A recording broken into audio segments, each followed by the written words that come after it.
Alors dans cette méthode, on va voir comment on peut montrer qu'une droite est orthogonale à un plan. Donc j'ai fait ici un petit schéma très rapide.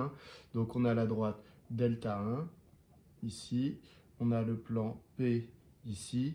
P, on peut trouver un vecteur normal au plan n, et delta 1, on peut trouver, en lisant ici dans la représentation paramétrique, un vecteur directeur U. Eh bien, le plan P et la droite delta 1 sont orthogonales si et seulement si le vecteur directeur de delta 1, autrement dit U, est collinéaire au vecteur normal au plan, autrement dit n. Donc si ces deux vecteurs sont collinéaires, eh bien ça veut dire qu'en fait, la droite delta 1 va être orthogonale au plan. Donc, je vais trouver un vecteur directeur de delta 1. Donc je vais prendre un vecteur U. Toujours pareil, comment je lis les coordonnées d'un vecteur directeur sur une représentation paramétrique de droite? Eh bien, ce sont les coefficients qui accompagnent le paramètre. Donc, les coordonnées du vecteur directeur que je vais choisir sont 10, 4, 8. 10, 4, 8. Donc, U est directeur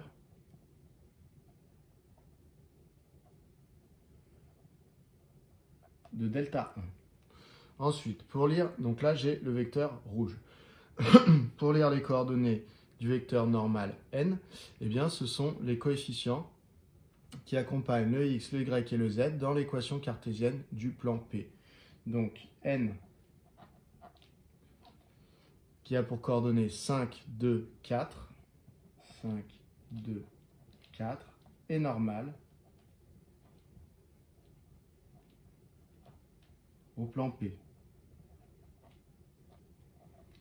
Donc maintenant, il va falloir que je montre que le vecteur U et le vecteur N sont collinéaires. Si c'est le cas, eh bien, la droite delta 1 est orthogonale au plan P. Si ce n'est pas le cas, la droite delta 1 n'est pas orthogonale au plan P.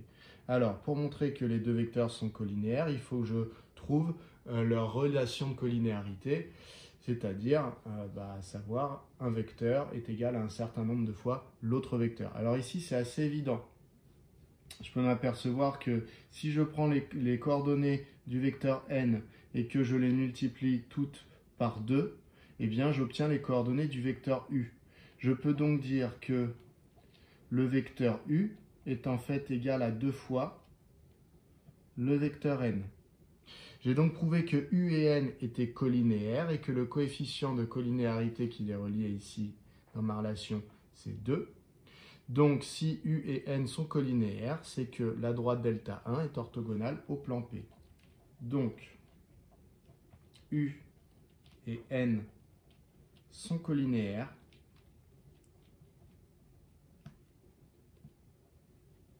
Et donc, delta 1 est orthogonale